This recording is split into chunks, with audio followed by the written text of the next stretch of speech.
4-chi qism. Momamning apam to'g'riliq aytganlarini anglab, xeyli uzungacha uxtatib ketdim. Chunqur nafas oldim. Gerçi sümürgünüm sap hava bo'lsa-mu, öpkem içishib, tinamay qoldim. Qalbimdagi ba'zi tugunlar yeshilib ketdi. Apamning shu yilqi Sulaymon degan odam bilan qechib ketishdan necha oy burun dadam bilan urushib, unimig'iniga unimay, xeyli ko'p pul xajlab, uyimizga telefon o'rnatganligining tegiga yetgandek bo'ldim. Farishta sifat momamning dadamning beshini o'ngshab qo'yish xiyolini bilib, dilim suyunib ketdi. Demisimu dadamning o'ylanadigan ishini menmi o'ylab kelyotdim. Yaxshi bir fursat tepib, dadamga bu gapni deyishni ko'nglimga bukdim. İmtihandan o'tib, bu idoraga xizmatga taqsim qilinib uzun o'tmay, dadamni ming tasdiqoyil qilib, Oyzimgil bilan to'yni qilib qo'ydik. Oxiri dadamning kallasidan o'tdi bo'g'ay, to'ydan keyin chiroyda baxtning sho'lalari g'ilpal aks etib turdi. Oyzimgil ochammo ishchan, iditliq, tamoqqa usta ayol bo'g'ashqa bir oila kishilari tezla chiqishib ketdi. Bir ishxonada ishlaydigan xizmatdoshim Rana bilan gapimiz bir yerdan chiqqashqa yaxshi do'stlardan bo'lib qoldik. Gerçi qalbimda uningga demagan nurg'un hikoyalarim bo'lsa-mu, uni o'z qarindishimdek ko'gashga hamon uningga aytish o'yim bor edi. Idoradagi hammaylan degidek bildigan opam to'g'risidagi ishlarni uningmi bildiganligi aniq. Ammo uning o'sha ko'ngilsiz ishlarni bir haqiqatmi yuzimga sanmay, menga qilgan illiq, samimiy muomalasidan uningga bo'lgan hurmatim, ishonchim ish berayotdi. Mushundaq bir esil, bilimlik do'stimning bo'g'ini mening baxtim edi. Biz bir-birimizga bekla amroq edik. Xuddi ochi singillardek nagli bo'lsak, birga yuratdik. Nurg'un kishilar bizga havas va hasad bilan qaraydi. Kelar oyda Rananing to'yi bo'ladi. U to'yi yaqinlashgan siri ichilish oldida turgan holrang g'unchidek jazbalar bo'lib ketgan edi. Bugungi dam ilish kunini qo'ldan bermay, Ranaga lozimlik narsalarni ilishib berish uchun shahrimizdagi dangliq sud saroyini aylanib yetib, hayot xotiramning batlarida o'zining iznolarini qoldirib qo'ygan.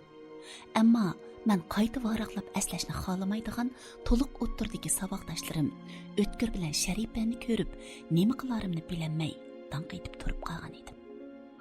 Bir chaqda O'tkirning hayronlikdan chaqnab ketgan, o'sha tonish ko'zlarini ko'rib, esimga kelgandek bo'ldim. Sharipa ozroq qardab qolgandan boshqa jiq o'zgarmagan. O'tkir sal samirib, texim salobatlik bo'lib ketgan edi. Belikini O'tkirning beligiga o'tkizib olgan, qo'rsqi xeyli chiqib qolgan Sharipa tatirib turib, susli salom qilish bilan tang O'tkir eg'iz ochdi. Voy, Qunduz, qanday ahvolingiz? Yaxshi turdingizmi? Yaxshi. Sizmi yaxshi turgansiz? Menmi yaxshi. Mush to'liq o'tirini bitirib, orzularimiz bo'yicha uchurum bo'lgan qush bolalardek har yangi tarab ketgandan keyin boshqa saboqdoshlarni ko'rib turdim. Ammo sizni qayta uchirtamadim. Keyin Xinjiang Sifandashuaning adabiyot kasbida o'qib yetibdi deb angladim. Ammo men u chaqlarda Ishkirdagi oliy maktabda o'qiyotgan bo'lg'achqa siz bilan ko'rishish fursatimi bo'lmadi. O'qish bitirib uzun o'tmay uydagilarning ching turishi bilan to'y qiliblam akamning Beyjingdagi tarmoq shirkatini boshqarish uchun necha vaqtdan beri shu yer turib qoldim. Texi yurtqa necha kunning oldinda kelgan edim. Qarmamdigan bugun sizni bu yerda uchirtib qilishimni zotli o'ylamagan ekanman juma. O'tkirning hayajon, iftixorlik hissiyoti aralashgan gaplari tugamayla, Sharipa uningga olib qo'yib, gapini bo'ldi. Gerçi siz bilan keyin ko'rishib, aloqa qilmagan bo'lsa-mu, keyin-keyindan nashr qilinayotgan kitoblaringizning sodiq o'qirmani, mastanisi bu O'tkirjon. Beyjingdagi vaqtimizda alayda yurtdan bu yurtib, akaldirib o'qib turdi. Har bir asringizni o'qiganda maqtab, toz qoldi, tilimi uzilib tushgili. Rahmat. Rahmat etmasingizmi bo'ldi? Rost, demisimi, uzun bo'pti bu chiroyli jamoalingizni ko'migili. Shuncha yil o'tib ketgan bo'lsa-mu, yana shu peti turibsiz. Voyay, yuzingizda bir tommi qo'riq yo'q. Anlasam hazır yazğıcılarning qalam haqqı ösüpdü ha. Topqan pullarınızga chet elning dаңlıq markalıq buyumlarini elip şıldatamsız ya. Yo'q, ay Sharipa. Ko'zingizga shundoq ko'ringan chig'i. Teramga uncha parvishmi qilib ketmadim. Shundaqmi? Bu yil 29ga kirdingizga deyman. 28 yoshga kirdim. Ha, mundaqdan. To'y qildingizmi? Yo'q, texi. Aldirmay qolaman. Voy, ma gapni. Men birini tug'ib bo'p, ikkinchisini tug'ayli deb qoldim mana. 30 yoshqim kiray deb qopsiz. Qachongacha aytagmay yuray deysiz? O'sni jamolingizga bak kishinib ketmang. Ayol kishi degan 30 yoshga kirdimi? Bo'ldi. Suyiqashqa olmaning o'zi. Vaqtida birani tepib to'yingizni qilib eling. Sharipaning yuragimga jingnidak sanjilayotgan gaplardan shunchalik bezor bo'ldimki, kaynimga o'rilib ketmoqchi bo'ldim. Ammo yanada o'zimni besib olib dedim. To'y qilish degan bozordan olma nashbit olgandek undaq oddiy ish emas. Buningga ko'ngil bo'lmasangiz bo'ldi. Mening erga tegish vazifam bo'lmagandikin, vaqti kelgandirek tegaman. Siz odamga nimdan siz gap qilsiz? Siz atirda xushbaroq gap qilib yetibsiz-da menga. Men uning o'sha hasad balqib turgan ko'kish ko'zlariga dodillik bilan tikildim. Sharipa men to'liq o'ttirda o'qiyotgan shu chog'lardami shu qadar o'shlik qiladi. Uning o'tkirga erishib turibmi, yana menga boshqacha nazarda qaraydiganini zodli qabul qilolmayotdim. Uning bilan nemishqimi bu yerda uchrashib qolgandiman deb tit bo'layotdim. Ardiki ko'ngilsiz kayfiyatni o'tkir gap qistirib o'ngishmoqchi bo'ldi. To'liq o'ttirdi o'qiyotgandila sizning talantingizga malla emas, maktabdagi nurg'un o'quvchilarmi qoyil edi. Mana hozir dаңlıq yozuvchi bo'lib ketibsiz emasmi? Asarlaringizmi bir-biridan esel. Sizga qo'l qo'yaman. Yana yangi asarlaringizning xabari bordi? Rahmat o'tkir. Yil oxirigacha yana necha bosh kitobim nashrdan chiqishi mumkin.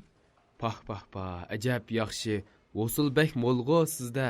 To'xtamay yezing. Menmo Qunduz degan yozuvchi qiz mening saboqdishim deb faxrlanib yuramanjimi?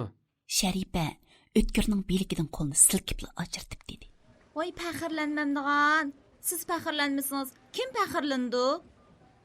Nima? O'chgan o'tlar yana qayta tutishayotgan o'xshamamdi? Bu nima deganingiz? Bugun zodi sizga nima bo'ldi Sharipa? Nimandaq beshamlik qilsiz deyman. Qanday beshamlik qiptimi?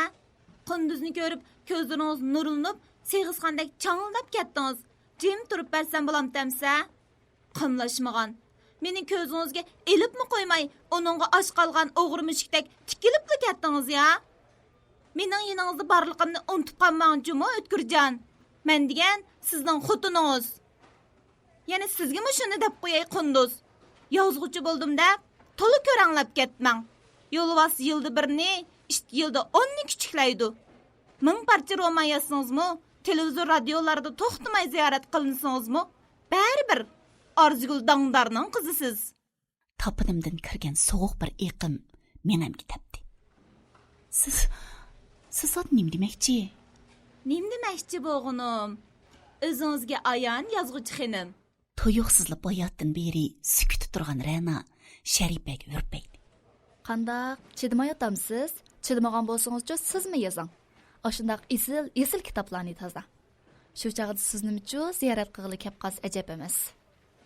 Bilib qo'ying xon, Qunduzning kitoblarining bozori shundaq itdik.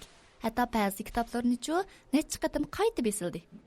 Nashriyatlardami kitoblarni chiqarish to'g'risida telefonlar kep turdi. Menchi it bilan yo'lvasni-chi xalq o'zi ayriydi. Sizdek birining so'zliginiga yo'lvas hargizmi it qoyinib qolmaydi. Sharipaning chiroyi ko'kirib, lavlari titrab ketdi. Sen kim amdi? Bizning ishimiz bilan sening nima qaring? Menchi senda ko'kama hasadxo'larning dekisini berdigan birsi. Geping bor o'xshamamdi? Geping bo'lsa, qo'rsqingdikini chiqarib etib kel oldimga. Shu vaqtimi kechikmaysan. Bir shapiliqimga chidamay mush yerda to'g'ibsanma yana. Sen Bo'ldi qilinglar. Nimandaq cho'ji xo'rozdek cho'qqisilar deyman. Chiroyliq o'ltirib bir vaqt tomoqni birga yemizmikin desam, chamg'ur solgan qozonda qaynab ketdinglar-ku. Texchu Qunduz qaynamidi. Helimo u bek savrjanka. Chiroyliq o'ltirib birga tomoq yishdan burun qarang.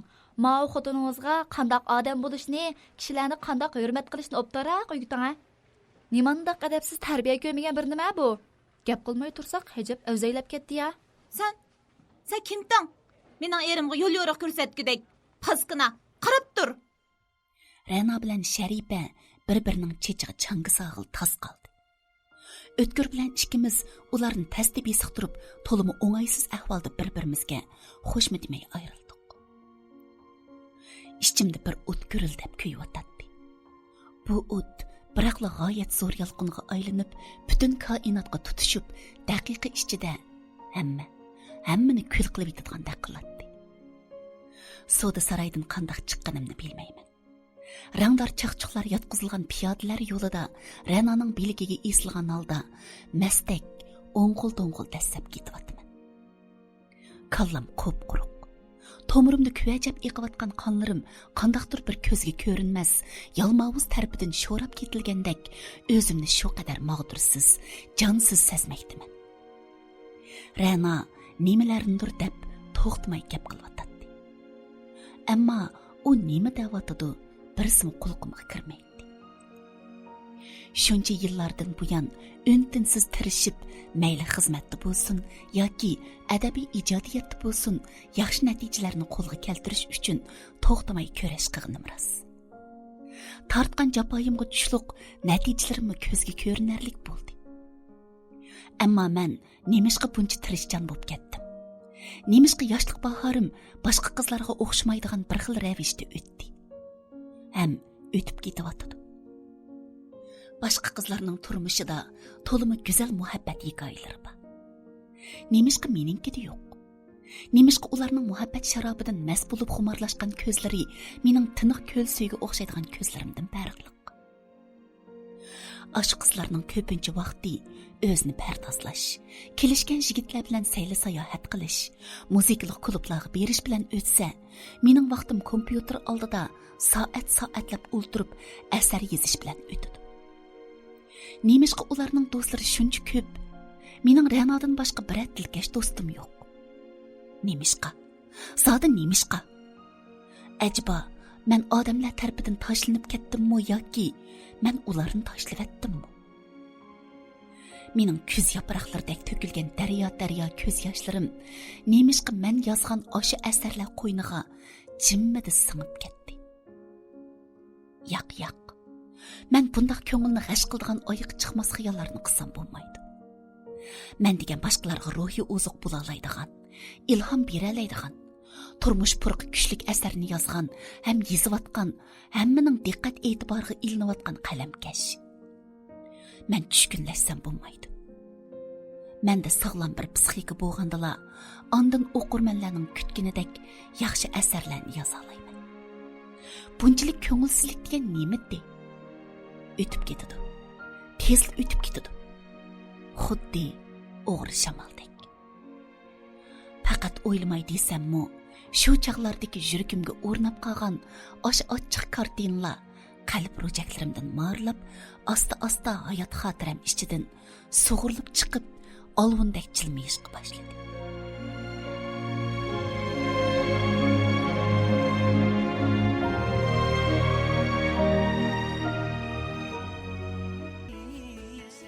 Beshinchi qism.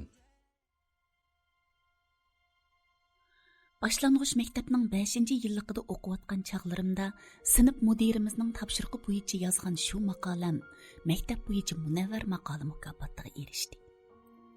Keyin bu maqolam gazetda e'lon qilingan shu kundan boshlab men yuragimda bir o'tning borligini his qildim.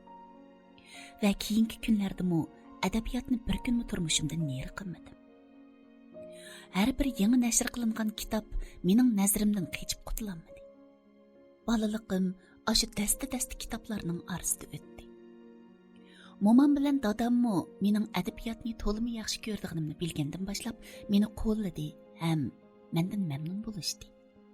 Keyin vujudimga, qinimga, his tuyg'ularimga singib ketgan magmalar biroqli partilab, yuragimdan buloqdek o'qchib chiqib, oppoq qog'oz yuziga bir-birlab to'kilishga boshladi. Har bir kunim hikoya, maqola, she'r yozish bilan o'tdi. Taqdir bu qitim menga kam qo'lliq qildimi yoki Мен сөйгендегі әдебиятмы мені шу қадар сөйемді қандақ, мен yazған әсәрлер гезит журналларда кейін-кейінден илан қылынып, мәктәп дәврәп кеткендек болды.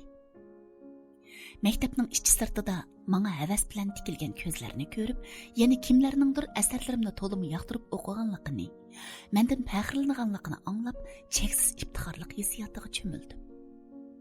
Толықсызны пүттірмей тұрып, әсәр илан қылып қолға келтірген нәтижелерім, алған мүкапатларым, ерішкен шәрәплерім маңа hayatның яны бір нұрлық тәрпіні көзетмәкте еді.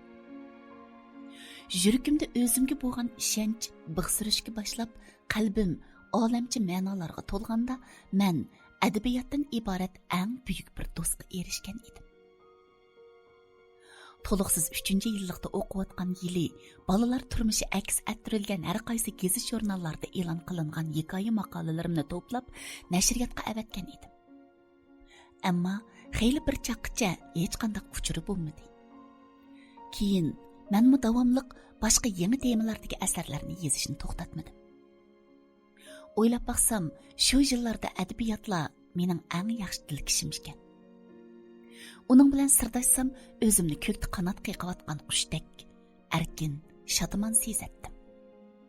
Faqat adabiyotlar yuragimning cho'nqur qatlamlariga singib ketgan o'sha tindirmalarni suzib oladigan, ondan uni har xil ranglar bilan aralashtirib, go'zal moy bo'yoq rasmni sizib chiqa oladigan usta rassom edi. Bu rassomning qo'lidan putib chiqqan har bir parcha rasmda ajoyib rangdor kartinalarning simosi chaqnab turadi. Adabiyot, faqat shu adabiyotlar men ichimdan yaxshi ko'radigan qayoshim, pozibonim edi. Bizning rishtimiz shu qadar mustahkam chekilgan ediki, bu hayotdan bo'lak hech kim bu rishtani o'zgartirib etishga qodir emas edi. Turmushimdagi har bir go'zal narsalarni menga shu adabiyot bergan edi. To'liq o'ttirning 2-yilligida o'qiyotgan shu chaqlardimi hozirgidek ishchimijaz edim. Biri gap qilmasa, aldirab gapmi qilmaydim. Turmushimdagi ishlarimni boshqa qiz saboqdoshlarimga o'xshash changildab so'zlab yurmaydim. Ham o'rtoqlashqudek bir do'stimmi yo'q edi. Gerçi o'tkir bilan bir sinfda o'qiyotgan saboqdoshlardan bo'lsaqmi, uningga bir qitimni nazarimni og'dirib boqmagan edim.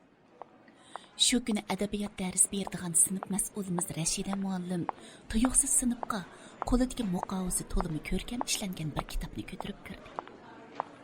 Hammamiz muallimning qo'lidagi kitobga talmirib ketdik.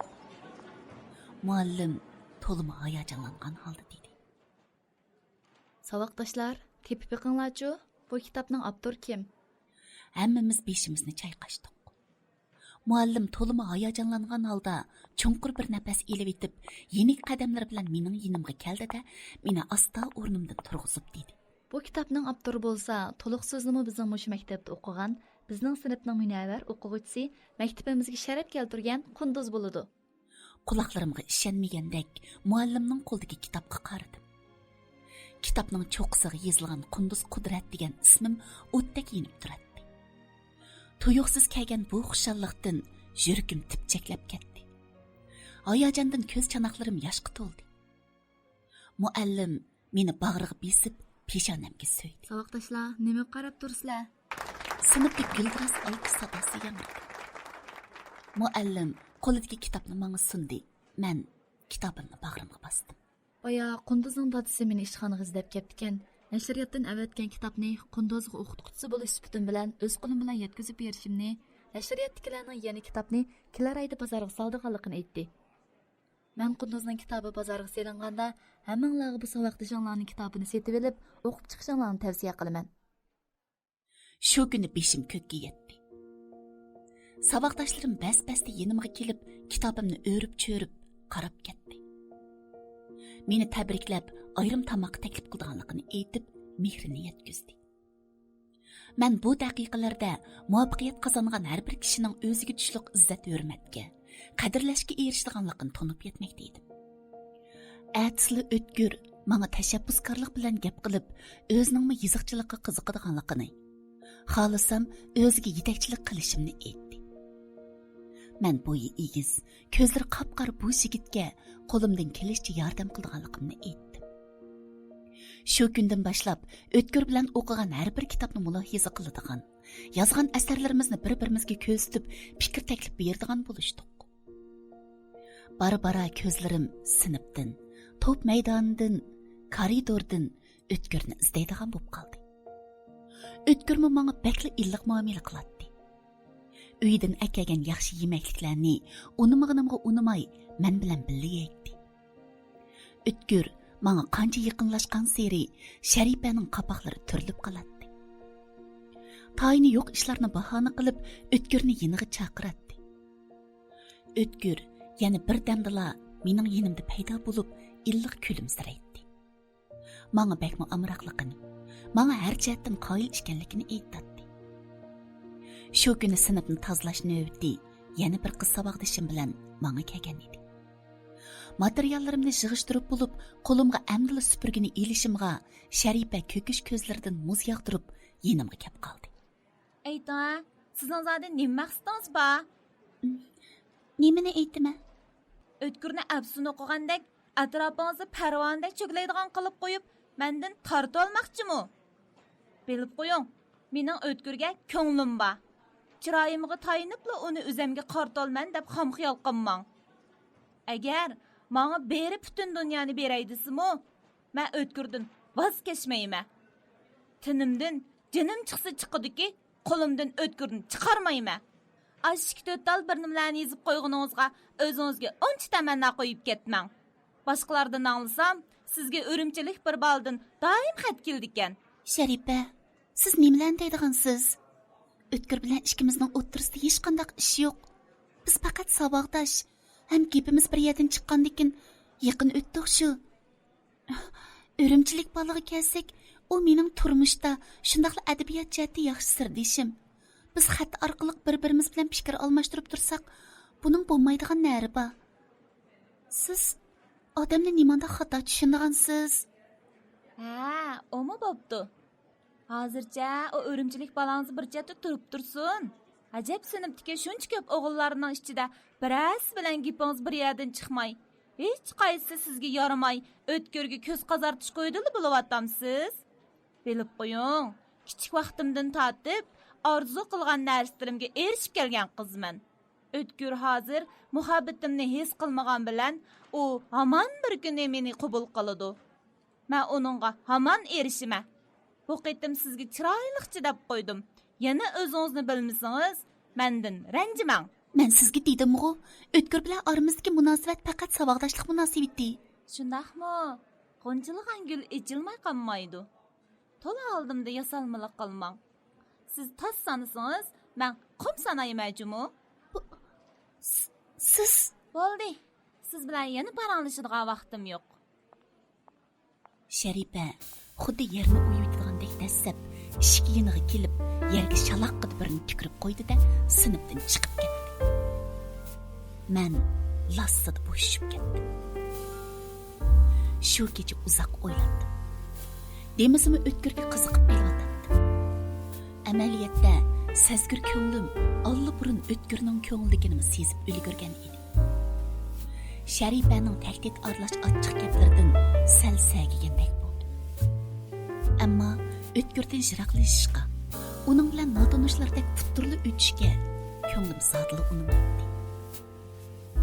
Rashida muallim og'ir balnesda yetib kelib, o'rniga vaqtincha Sidiq degan muallim darsiga kirdi. U bir kuni meni oshxonasiga chaqirib, singlisining nomida bir necha parcha asar yozib berishimni, mening burun e'lon qilingan asarlarimni o'qiganligini, agar mening qalamimdan bitsa, u asar cho'qim e'lon qilinib, singlisining ishlarining yurishiga turtki bo'lganligini, asli o'zi yozib bersa bo'ladi ekan, lekin bolalarning turmushini yangi yosh qalamkashlar tasvirlasa, asarning pokiz, suzuk holatda ro'yobga chiqadiganligini, mening yozib bergan asarimga loyiqida haq beradiganligini aytdi. Men dastlabda muallimning gapini anglab, hayron qolgan bo'lsam, keyin o'ylanib boqay debla ishxonadan chiqib ketdim. Har qancha bo'lsa-mu, muallimning bu gaplarini qabul qilolmayotdim. Men adabiyot uchun kuyayotgan bir tal sham edim. o'z vujudimni qurbon qilish badaliga butun koinotga nur ziyo chechishni o'ylaydim-yu, kimlarningdir xususiy dunyosini yoritish uchun badal to'lash men uchun og'ir haqorat edi. Adabiyotning bag'riga singib ketgan his tuyg'um, qon tarimni boshqalarga setivassam, o'qirmanlarga, adabiyotga, o'zimga, shundaqla mening asrimni e'lon qilgan matbuot va muharrirlarga yuzlanmaydi. Sidiq muallim mening gapini ilik olmay, talabini rad qilganimni anglab, qaboqlari sangilab ketdi. Shuningdan keyin menga chiroyim ochmadi. Dars vaqtida so'rgan savollarga qo'limni ko'tirsammi, menga nazarni silibmi qo'ymadi. Men Sidiq muallimning mendan qattiq ranjiganligini his qildim. Momamning koni kesli qo'zg'alib qolgan edi. Dorisini qaynitib ishirib bo'g'icha, tushdan keyin 5-soat o'tilgan adabiyot darsiga kechikib qoldim. Azaldan darsga kechikmay vaqtida keladigan astoydil o'quvchi bo'lganim uchun xijillik his qilib, eshik oldida sinfga kirolmay, necha minut turib ketdim. Rashida muallimning salomatligi tex to'liq asliga kelmagachga bizga adabiyot darsini yangi Sidiq muallim o'tib o'tadi. Sinfdan uning unlik ovozda she'r deklamasiya qilayotgani anglanib turadi. Men kiraymu kirmaymu deb qattiq ikkilanib, oxiri eshikni yenikkina chekdim. Muallimning ruxsati bilan asta sinfga kirib, eshikning yendi yerga qarab turdim. Muallim qo'ldagi kitobni qo'yib, asta yenimga keldi-da, menga guliyib qaradi. O'zingizchi darsimga kechikib kirib, meni ko'zga ilmaydiganligingizni isbotlamoqchimisiz? Yo'q muallim, kechiring. Undaq emas. Shu bugun uyda ozroq ishim chiqib qilib, kechikib qoldim. Meni xato tushunmang. Bir tal kitob chiqarib qo'yib, undan ko'rinib ketmoqchimisiz? Sizdek monqilardan necha yuzga tetig'ichiligim bordiqi? Muallim shu gaplarni davitib, yog'ochdek qattiq barmoqlari bilan quloqimni shunda qattiq so'zdi. Ma'u yog'och quloq gapangmisan? Buningga dars kechikmay kiring. Men mengamga tepgan qattiq og'riqdan to'lib Tata voy adash qo'lingni. Zarda aralash chiqqan gap bilan tang muallim, shundaqla sinfdagi saboqdoshlar danq etib turib qoldi. Men o'tkirning menga tonish ovozini anglab, uningga qaradim. Uning aşı chiroyli bir jup ko'zi g'azabdan chekchiyib ketgan edi. Sidiq muallim zarb bilan cho'ng-cho'ng dasab uning yeniga keldi.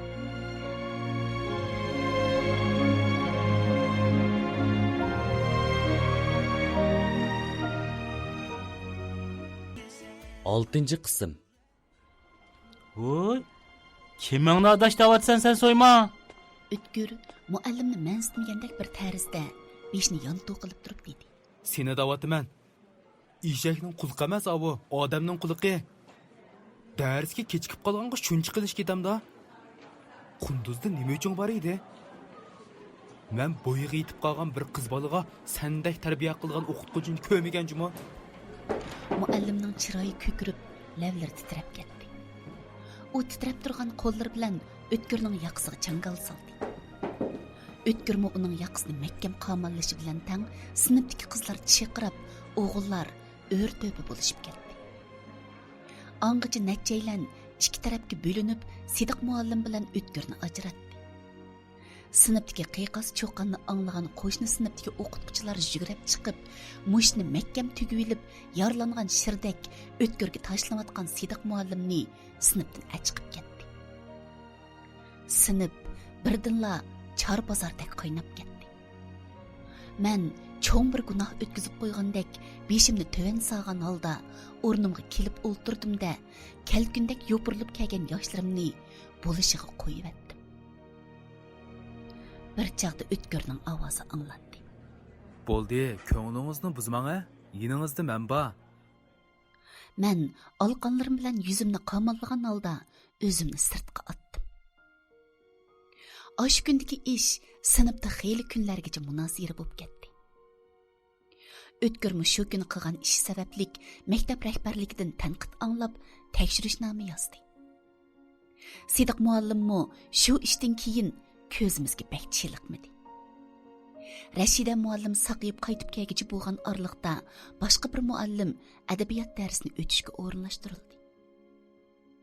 Shuningdan keyin men o'zimni tabiiy o'tkirga yuz kelmaydigandek his qilishga boshladim. Sharipaning tahdid aralash gaplari har vaqt quloq tövimda jaranglab, ashu qotilning ko'zlaridek ko'kish ko'zlari sinfning bulung pushqoqlariga nur chachirtib, hamma yerda menga nashtardek qotilib tursa-mu, o'tkir bilan bo'lgan orliqim kundan kunga yaqinlashdiki, yiroqlashib boqmadi. Oliy maktab imtihoniga jiddiy tayyorlik qilib yurgan shu kunlarda o'tkir bilan orliqimizda cho'nqur bir hang paydo bo'ldi. Men bu hangdan otlab o'tishga qodir emas edim. Shunda qilib, mening amdila qalbimda bixlashga boshlagan so'ygi gullarim ko'zga ko'rinmas bir oyoq tarafidan qattiq chaylinib xazon bo'ldi. Nashriyotdan avatgan qalam haqqini topshirib ilib, dadam bilan momamni qavatli xushal qilib etdim. Necha vaqtdan beri meni kuchining boricha qo'llab yozgan har bir asrimni ishtiyoq bilan o'qib, samimiy fikr taklifini oyimay kelgan sinfdagi birdan bir ko'zimga issiq, mehrlik ko'rinadigan o'tkirga kitobimning qalam haqqini olganligimni. Shunga shanba kuni uni tamoq taklif qilish o'yim borligini aytganimda, u bakli xushal bo'lib ketdi. O'tkir shundoq deb sho'xlik qilib, bir ko'zni qisib, tilini chiqarganda uning aşı umaq qiliqini ko'rib, kulib ketdim. Men to'limi yarışadigan halrang ko'ynakimni kiyib, uzun qora sochlarimni chiroyli shakl chiqarib tugib, qeshimga sus o'sma qo'yib, uydan chiqqan shu kuni havo to'limi ochiq edi. Osmonda to'p-to'p bo'lib uchib yurgan oqish bulutlar, yo'g'on oltin ligandek paqirab, tala-tala nurlarni ziminga sepayotgan quyosh. Qayoqdandir uchib kelgan mayin shamol kishi qalbiga tatliq tuyg'ularni baxsh etadi. Odam o'zi amroq odami bilan uchrashganda shundoq bo'lamdikin tang. O'tkir qomatiga to'limi moslashgan salmoq qadamlarini tashlab, men bilan yondishib degidek ketayotganda, menga atrofimdagi har bir narsa kulib qarayotgandek bilinmoqda edi. Biz yosidaq bezalgan tez tamoqxonaning ayrimxonasida uzoq o'ltirib g'izolangandan keyin shahrimizdagi damliq sovuq ichimlik do'koniga berib, bir-birimizga qarashib o'ltirib, marojni yeb, meva sharbati ichdik. O'tkir menga deydigan nurg'un gaplarning borligini, ammo hozir vaqti emasligini, o'ziningmi shu gapni deyishga bakla oldirab ketganligini, ammo qiyirishqandek bu vaqtning keyniga yenib ketayotgandek to'limi tasda o'tayotganligini aytdi. Amaliyotda uning nima deydig'ini bilatdim. Mening yuragimningmi nima deb so'qiyotgani uningga ayon edi. Xuddi biz bilan qasdan qiyirishqandek, tosh baqidek o'milab, to'limi osti o'tayotgan bu vaqt har ikkimizning ichini siqatdi. Yelkimizni tog'dek besib turgan shu oliy maktab imtihonini berib olsaqla, hamma ishlar yurishib ketadi. Taqatsizlik, kutishlarning hammasi yo'q bo'ladigan shu vaqtga o'tkirla emas, menmi intizor edim. Kulishni unutib qolg'ili xeyli bo'lgan yuragim hayajondan uzunga qaqoqlab kuldigan shu vaqtning tezroq yetib kelishini tilaydi. Biz birga kitobxonaga bordik. O'tkir unimig'inimga unimay, menga yangi chiqqan kitoblardan bir nechini setib olib sovg'a qildi. Vaqtni bir yerga berib qolgan edi. Men o'tkir bilan qiymagan holda xo'shlashib, u sovg'a qilgan kitoblarni bir parcha cho'g'dek bag'rimga yiqib, o'zimcha bir naqshiga g'ingshib, uyga qayriladigan do'qmishga kelganda, osmondan tushgandekli paydo bo'lgan Sharipani va bo'yi pakar, semiz, sarg'uch budri chachlarini qo'yivatgan turqidan takabburlik to'kilib turadigan notonush qizni ko'rib, ding'ida cho'chib ketdim. Ko'zlarim Sharipaning ko'zlari bilan uchrashganda, tanlarim shurkinib ketdi. Sharipa ikki qo'lini beliga terab turib dedi: "Pah, Sadan xonim. Bugun holni xeyli obdan tartibsiz, ha? Nima? Menda bir ishingiz bormi?" İşim bo'lmasa, sizni izlab kelganға bekoch ko'rib qolganman meni. Acha, Qunduz degan buzuq mushu. Necha vaqtdan beri meni ko'zga ilmagandek, bu o'tkirga chaplashib olgan sari o'tkir menga so'g'aq muomala qilgan bo'lib oldi. Jinim acha, Neçe vaqtdan beri tatqan dərdimni bir özüm biləmən. Mən bu baskınığa ötkürge yıqınlaşmaslıqni qayta jikilgen bolsam. Şerife yaşlarını buluşuğa koyuverdi. Məngzimge çаңмыды qılıp tekken təstekdin keynimge uçup ketkili tas qaldı. Semiz qız közümge begiz parmağını çinep durup dedi. Men kim qanjoq bilamsa? Meni nemişqa urisiz? Sizning kimliginiz men uchun muhim emas. Mening kimligim sen uchun muhim bo'lmagan bilan, sening kimliging qarang. Men uchun shundaqli bizning oilamiz uchun intayin muhim. Holingga baqsang olmamdi? O'tkir kim? Sen kim? Sharifa bilan kelib chiqishingni surishtirdik. Sen bir opsi xalqning keyindan qochib ketgan buzuq xotinning qizi. Opsi buzuq degan, qizimi buzuq degan gap. Siz Məngzimge tekken təstekdin bekroq, yuragimge tekken təstek jinimga patdi. Bilib qo'y, men o'tkirning hadisi. Şoňa onun her bir işini o'rinlashtirish mening majburiyatim. Vaqtida hushingni tepib, ukamdan yiroqdi. Bilamsa, biz Muamin hokimning farzandlari. Sendek tipaslar bilan 1000 yil bir qozonda qaynasaqmi, qinimiz qo'shilmaydi. Ukamg'uchu Sharifadek kelib chiqish esil, qo'l ilkida ba odamlar loyiq keladi. Sen bir qog'i bo'lsang, mening ukam bog'u oqqu. O'ylab baqa, qandoqmi qog'i bilan oqquni selishtirg'ul bo'lsin? Siz Ağzını yum baskına. Deydiğen gaplarni men dedim. Sening bu yerda andiga qildigan salohiyating yo'q. Xo'p bo'ldimi?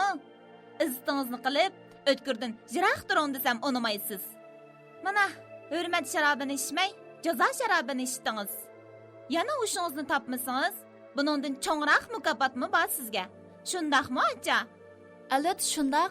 Singlim Sharifa mening o'tkir ukamga sizli loyiq. Uydagilaringiz bilanmi ailemizning munosabati shunday yaxshi. Xotirjam bo'ling. Men hayot pul deganman, bu tigipas qanjoq bu so'g'imizni maqlayolmaydi. Sharifa bilan o'tkirning ochisi bir-birini qo'ltiqlab ko'zdan g'oyib bo'ldi. Turgan joyimda yog'ochdekla qaytib qoldim. Texi yelila cheksiz iftixorlik hissiyotiga cho'milib, xuddi biri butun dunyoni kichik bir oltin to'pga aylantirib, qo'limga tutqizgandek hayajonga to'lmagan edim. Xiyol olamimda o'tkir bilan go'zal bir bog'ni sayl qilmagan edim. Endi nima bo'ldi? Qayni mening go'zal xiyollarim, shirin istaklarim. Jut shivirganda qolgan gul bargidek asta-asta qurib ketyotdi. Men shuncha yil tushkun, g'irib, beg'ubar qalb bo'stonliqimda tanho yashab kelgan, ham bu bo'stonliqda mangu o'zimni yagona yashaydigandek his qilgan edim. O'tkir hayotimda paydo bo'lgandan boshlab, men dodillik bilan hayotga kulib qarmoqchi bo'lgan emasmidim. Endi hammasi yo'q bo'ldimi? Demisim rost. Men nimamga ishinib uningdan umid kutaman. Men nurg'un kishilarning nazarida mangu po'qyaydigan qog'a. Men hargizmi oqqu bilan tang bo'lolmayman. Oqqu degan oqqu, qog' degan qog'a. Ikkisining o'rtasidagi bu cho'ng farq odamni o'ylantirdi. Ba'zilarning nazarida opamning bir erkish bilan qechib ketgani mening kechirgili bo'lmaydigan gunohim. Men bir nurliq yulduz bo'lib chaqnab ketsam-mu, baribir ularning ko'ziga yig'i qolmagan jinchiroqdek ko'rinaman. Men odamlarga hayron, bakla hayron. Ular o'zining ayib nuqsonlarini pardozlashga, yoshirishga shu qadar usta. Boshqalarning ayiblarining darajasini ko'tarib, tugmas cho'chak qilib so'zlab yurishga shu qadar mohir. Amaliyotda kimning kishilardan pinhon tutadigan siri yo'q. Kimning o'z qalbida aytilib, o'zi anglaydigan azoblik naqsi yo'q. Kimning faqat o'zining ko'ngil daftarga xotirlangan gunohi kibrlari yo'q. Odamlar, hey odamlar, sizlar nemishqa o'zinglarni shu qadar oliyjanob chog'lab, boshqalarni to'van past ko'rsizlar? Ajba, sizlar tingan har bir tiniqinglargacha hayotinglarga javob beradiganliginglarni unutib qoldinglarmi? Yoki bilsanglarmi qasdan bilmas bo'lib oldinglarmi? O'zinglarni mangu o'lmaydigandek his qilamsizlar. Nemishqa? Zoda nemishqa kishilarning turmushini daston qilib so'zlab yursizlar? Ajba, sizlar o'tni kim tutsa shuning qo'lining ko'ydiganligini bilmamsizlar? Apamның aşı günahının şuncha yildan beri manga qora ko'langidekla әгішіп, bütün ruhi dunyorimni ostin ustin qilib etganligini bilmaysizlar. Meni yoshimison damsizlar ya? Yo'q. Men yashayman. Mening yoshug'im bor. Mening misladek qo'yni illiq tabiatning zamzam suyini ichib, gullarning xushpurqini yedlab, mehr muhabbatga to'yinib yashag'im bor. Bo'ldi qilinglar. Og'zinglarni yuminglar. Mening opamning shu gunohini unutib ketinglar, butunlay unutib ketinglar. G'ayvat shikoyatga sarf qilgan vaqtinglarni xayr ehsonga sarf qilinglar. Mening chidg'uchiligim qolmadi. Rostlik qolmadi.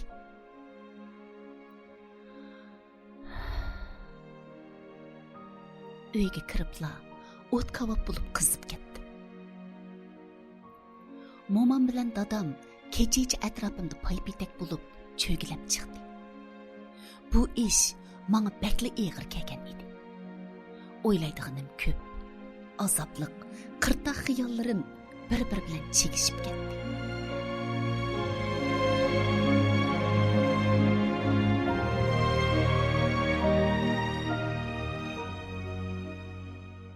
Oltinchi qism tugidi. Abduri Abdujalil Jabbor.